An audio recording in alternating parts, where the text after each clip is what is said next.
सक्सेना विगत 37 वर्षों से मनोविज्ञान के प्रवक्ता पद पर कार्यरत हूँ। आज किशोरावस्था में गुजरती हुई बालिकाओं से एक महत्वपूर्ण बिंदु पर बात करना चाह रही हूँ और ये बात स्पष्ट रूप से माहवारी के संबंध में है। मुझे आवश्यकता इसलिए महसूस हुई कि हमारा भारतीय समाज आज भी बहुत सारे परिवार ऐसे हैं जो इस विषय पर अपने बच्चों से स्पष्ट बात नहीं कर पाते। माता पिता उनको स्पष्ट ज्ञान नहीं दे पाते, या तो अशिक्षा के कारण या उनकी संकोच के कारण, शर्म के कारण। तो बच्चे माता पिता से भी ज्ञान नहीं प्राप्त कर पाते और शिक्षक और शिक्षकों से भी इतने सौहार्दपूर्ण संबंध नहीं होते हैं कि वो इस विषय पर खुले दिल दिमाग के साथ उन टीचर्स से या शिक्षकों से बात कर सके। तो अब उनके पास इस विषय पे बात करने का एक ही जरिया रह जाता है, एक ही साधन रह जाता है, एक ही माध्यम रह जाता है। वो होते हैं उनकी सहेलियाँ, और जो सहेलियाँ होती हैं वो भी उनकी उम्र की होती हैं, वो भी भ्रमपूर्ण आधी अधूरी अवधारणाओं के साथ होती हैं। तो आपस में बातचीत करती हैं तो उसका जो रिज़ल्ट निकलता है, परिणाम निकलता है, वो बड़ा संशयात्मक सा होता है। स्पष्ट जानकारी नहीं हुई, कुछ समझ में भी नहीं आया। तो जो हम माहवारी के दौरान जो परिवर्तन, जो पीड़ा, जो तकलीफ़ या बच्चों को भोगनी पड़ती है, उसमें वो बड़े उदास से, निराश से, अनमने से रहते हैं। उन्हें एक बड़ी बोझिल सी प्रक्रिया लगती है कि अब इसे ढोना ही ढोना है।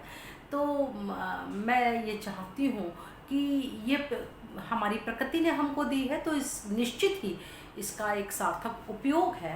प्रकृति ने हमें कोई भी अंग, कोई भी प्रक्रिया निरर्थक रूप से नहीं दी है।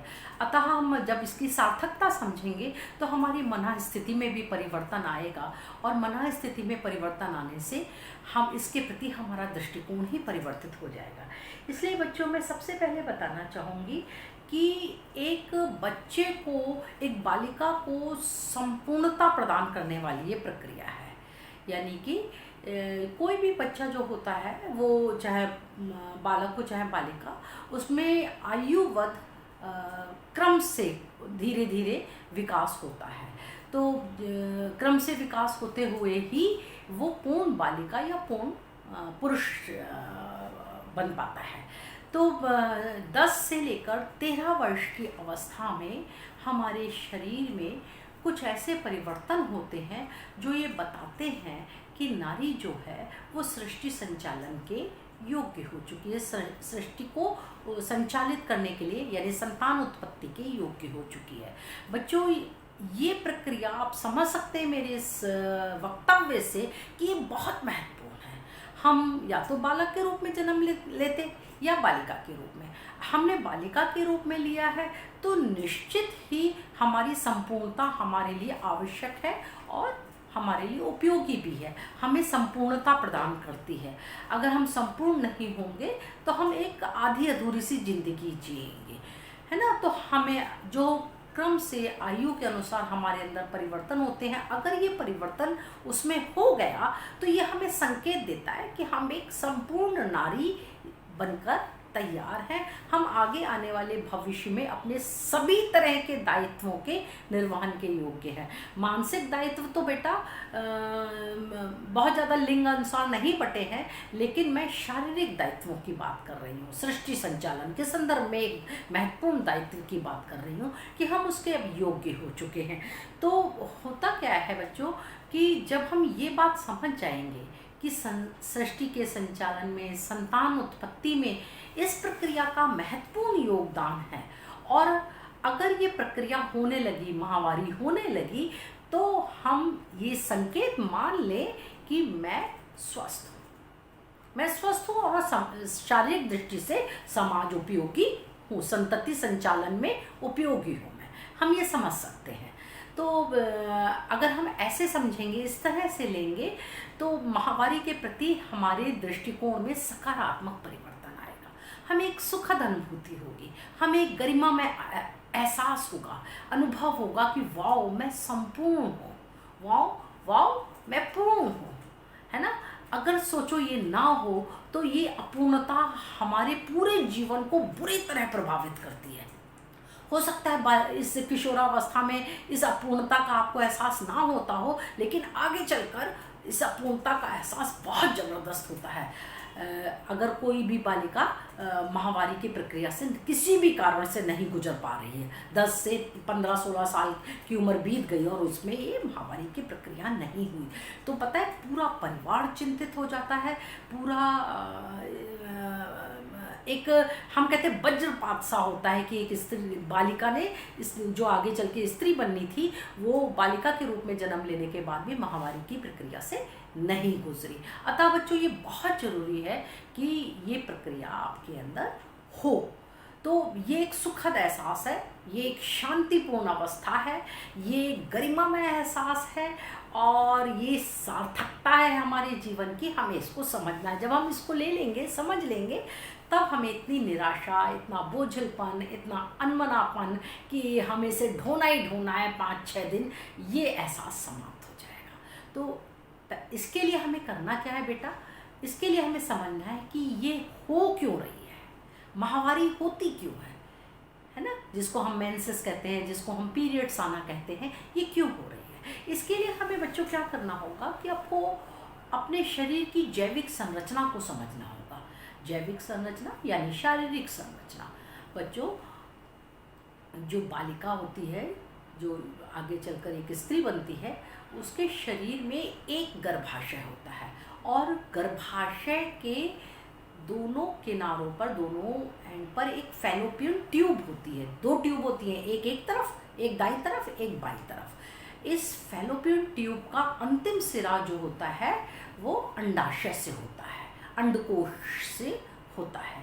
इन अंडाशय, इन अंडकोश में, जिसको हम ओवरी कहते हैं, बहुत सारे अंडे, अपरिपक्व अंडे होते हैं। जैसे ही हम 10 से 13, 15, 16 साल की अवस्था में आते हैं तो क्या होता है, ये वो अवस्था होती है कि अब ये लाखों अंडे होते हैं, इनमें से कोई भी एक अंडा परिपक्व होकर फैलोपियन ट्यूब में आ जाता है ना, जिसको हम ओवम कहते हैं। ओवम कहते हैं, ये एक फैलोपियन ट्यूब में हमारा अंडा एक आ जाता है और ये अंडा परिपक्व होने पे प्रति माह 28 दिन लगते हैं कि जब एक अंडा परिपक्व होकर आपका फैलोपियन ट्यूब में आता है। प्रति माह 28 दिन के बाद, है ना, महीने में 28 दिन ही आप मान लीजिए, तो ये फैलोपियन ट्यूब में आ जाता है। ये परिपक्व होकर फैलोपियन ट्यूब में आता है। दूसरी ओर क्या होता है कि जो हमारी गर्भाशय की दीवार होती है ये तैयार होना शुरू हो जाती है, ये 28 दिनों में तैयार होती है। इस सॉफ्ट टिश्यूज़ के रूप में इसकी दीवारों पर सॉफ्ट टिश्यूज़ और एक गद्दा सा बन जाता है। ये इसलिए तैयार होती है कि अगर कोई बच्चा, कोई अंडा फर्टिलाइज होकर या निषेचित होकर अगर आए तो वो यहाँ 9 महीने विश्राम कर सकता है ना। तो एक गद्दे की तरह ये काम करता है। तो 28 दिन में जब बच्चा फैलोपियन ट्यूब में आ गया और अगर इसी दौरान पुरुष का कोई स्पर्म, पुरुष का वीर्य अगर अंडे से मिल गया तो अंडा निषेचित हो जाएगा, फर्टिलाइज्ड हो जाएगा। और ये अंडा जैसे ही निषेचित या फर्टिलाइज्ड होगा ये फैलोपियन ट्यूब से गर्भाशय में आ जाएगा। और मैंने बताया कि गर्भाशय तैयार होता है, इसके 28 दिन में गर्भाशय भी तैयार हो जाता है। तो यहाँ पूर्णतः विकसित होता हुआ एक स्वस्थ बच्चे के रूप में 9 माह के बाद वो जो हमारा भ्रूण था वो जन्म ले लेता है, बालक के रूप में जन्म ले लेता है। अगर पुरुष का वीर्य नहीं मिलता, अगर पुरुष का स्पर्म नहीं मिलता, तब क्या होता है, तब 28 दिन के बाद ये अंडा नष्ट हो जाता है। और ये अंडा नष्ट होता है, साथ साथ गर्भाशय की जो दीवारों पर सॉफ्ट टिश्यूज़ की एक लेयर बनती है, या आप कह लें कि एक गद्दा सा तैयार होता है, वो पूरा सब नष्ट हो जाता है। और वो नष्ट होके हमारे माहवारी या रक्त स्राव के रूप में शरीर से बाहर निकल जाता है।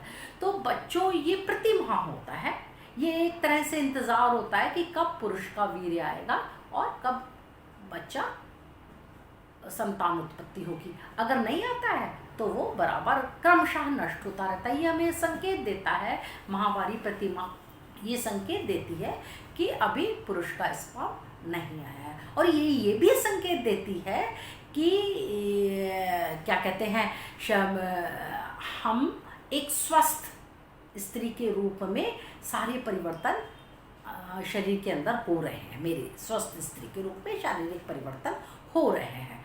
तो अब हमें इसको समझना है कि ये जो परिवर्तन है ये मेरी संपूर्णता का है, मेरी स्वस्थता का है, मैं संतान उत्पत्ति योग्य हूँ, इसका संकेत दे रहा है। तो ये जो संकेत है ये निश्चित ही मैं संसार में संतान उत्पत्ति के योग्य हूँ, ये क्या कम गरिमामय है, ये क्या कम सुखद है, ये बहुत सुखद है।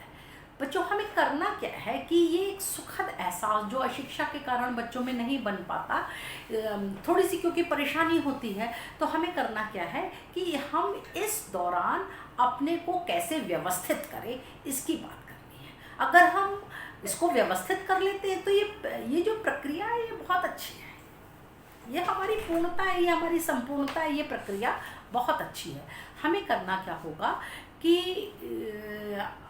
हमें इसे संभालने के तरीके सीखने होंगे। पहले तो बच्चों क्या होता था कि पहले जो होता था वो माता पिता कपड़ा दे देते थे या राख दे देते थे, जिससे कि बच्चे से ढंग से संभाल भी नहीं पाते थे और संभाल नहीं पाते थे तो बहुत अव्यवस्था होती थी, बहुत शर्मिंदगी कई बार अवसरों पे हमें देखनी पड़ जाती थी। किंतु अब धीरे धीरे विज्ञान ने इतनी प्रगति कर ली है, हमारे पास बहुत सारे साधन उपलब्ध हो गए हैं और इन साधनों के उपलब्ध होने के कारण हम इसको बहुत अच्छे से संभाल सकते हैं। इसके लिए हमें करना क्या होगा कि सैनिटरी पैड आते हैं, सैनिटरी पैड आते हैं, उनको हम बहुत अच्छे से अपनी पैंटी में लगा सकते हैं। पैंटी में लगाने के बाद वो पैड इस तरह के होते हैं कि जब भी रक्तस्राव होता है तो वो रक्तस्राव सोख लेते हैं, उन रक्तस्राव का धब्बा बाहर नहीं आता है ना। एक तो धब्बा बाहर नहीं आता, केवल बात धब्बे की ही नहीं है, वो रक्तस्राव सोच लेते हैं। क्योंकि अब महिलाओं का कार्य क्षेत्र बदल गया है, पहले घर में रहती थी, अब बहुत लंबे लंबे समय बाहर रहती हैं, तो स्वच्छता के साथ है ना और अपने संपूर्ण दायित्वों का निर्वहन करते हुए, कुशलता से निर्वहन करते हुए कोई बाधा उत्पन्न ना हो, उसमें ये नैपकिन्स बहुत काम देते हैं। और ये सुविधाजनक भी है, सुगम भी है, इनको संभालना सरल है, सुविधाजनक है, आसान है, स्वच्छता के हिसाब से भी है ना। और स्वच्छ होते हैं तो स्वास्थ्य अपना स्वच्छ, सफाई में स्वास्थ्य छिपा हुआ है। आप सोचिए कि स्वच्छ नहीं, अगर नहीं है तो आप स्वस्थ होंगे, ये संभव नहीं है। तो हम इसको यूज़ कर पैंटी में चिपका कर इसको यूज़ करते हैं। और इसको यूज़ करने का सबसे अच्छा तरीका बच्चों ये है कि एक पैड 4 से 5 घंटे के बीच में हमें बदल देना चाहिए। 4 से 5 घंटे के बीच में अगर हम पैड बदलते रहते हैं तो हमें कोई खतरा नहीं रहता। लेकिन अगर हम 4 से 5 घंटे से ज़्यादा समय तक इसको लगाए रखते हैं तो हमें कुछ परेशानियां हो सकती हैं, शारीरिक परेशानियां हो सकती हैं। क्योंकि एक तो रक्तस्राव हो रहा है तो रक्तस्राव से नमी होती है और दूसरा पसीना आता है। तो पसीना आने से क्या होता है कि रैशेस हो जाते हैं हमारे शरीर में, और ये रैशेस जो हैं वो एक परेशानी, शारीरिक परेशानी और बीमारी के रूप में हमको महसूस होने लगते हैं बाद में। और कई बार हमारे अगर हम पैड जल्दी जल्दी चेंज नहीं कर रहे हैं तो उससे होता ये है कि कीटाणु जर्म्स बनते हैं और हमारा जो गुप्तांग है वो इस तरह का है कि उसे खुला हुआ द्वार है, तो उससे कोई भी कीटाणु हमारे शरीर के अंदर प्रवेश कर सकता है। और इसके कई बार बहुत घातक परिणाम आते हैं, कैंसर के रूप में भी हमें देखने को ये मिलता है कि कैंसर जैसा बीमारी हो गई। कैंसर वैसे टिश्यूज़ का प्रॉपर बैलेंस ना हो पाने में ये होता है। और क्योंकि आप जानते हैं पूरी बॉडी में टिश्यूज़ होते हैं, सेल्स होते हैं, तो एक कारण होता है कैंसर का ये भी। और इस तरह से कीटाणु, जीवाणु और टिश्यूज़ को हार्म्स पहुंचने के कारण ये परेशानियां हमारे गर्भाशय में हो सकती हैं। तो हमें इनसे बचना है ना। तो सबसे पहली बात कि हम 4 से 5 घंटे में पैड चेंज कर दें। पूरे माहवारी के दौरान 4 या 5 चम्मच ही हमें ब्लीडिंग होती है, तो ये हमारे लिए एक सही साधन है कि हम इसको उपयोग कर सकते हैं, इसमें हमें कोई परेशानी नहीं होगी। पर जब हम पैड बदलते हैं तो हमें ये ध्यान रखना चाहिए कि हम पैड जो है जब भी बदले तो हम हाथ अपने बहुत अच्छी तरह से साबुन से धोए, है ना। स्वच्छता की तो बात कर रही हूँ मैं, बहुत अच्छी तरह से हम साबुन से धोए, क्योंकि ताकि कोई कीटाणु, कोई जर्म्स हमारे हाथों के में भी ना रह जाए। इसके अतिरिक्त आजकल जो कुछ पैड आ रहे हैं वो हैं बायोडिग्रेडेबल पैड्स भी हैं, है ना। तो उसमें होता क्या है कि इस तरह के पैड्स में क्या होता है कि जो आपके अभी तक आप देख रहे थे पैड्स जो चल रहे थे, उसको जब आप रैप करके, अखबार में रैप करके फेंकते थे तो वो नालियों पे चोक हो जाते थे, या आपके टॉयलेट में सीट के पास जब आप वो करते थे तो भी वहाँ चोक हो जाते थे। तो उससे प्राकृतिक वातावरण में भी गंदगी होती थी। हम जब जैसे जैसे विज्ञान उन्नति कर रहा है, जैसे जैसे हम शिक्षित होते जा रहे हैं, तो हमें अपने शरीर की स्वच्छता की बात नहीं करनी है, हमें प्राकृतिक स्वच्छता और स्वस्थता की भी बात करनी है। तो हमें करना क्या है कि इन पैड से एक नया प्रयोग हुआ कि एक और अच्छे पैड है जो पानी में अच्छे से घुल मिल जाते हैं और वो फंसते नहीं, चोक नहीं होते। तो ये बायोडिग्रेडेबल जो नैपकिन्स हैं, आप उनको यूज़ कर सकते हैं, है ना। और दूसरी बात ये भी है कि जब आप इनको फेंकें तो आप इनको इंसिनरेट कर सकते हैं।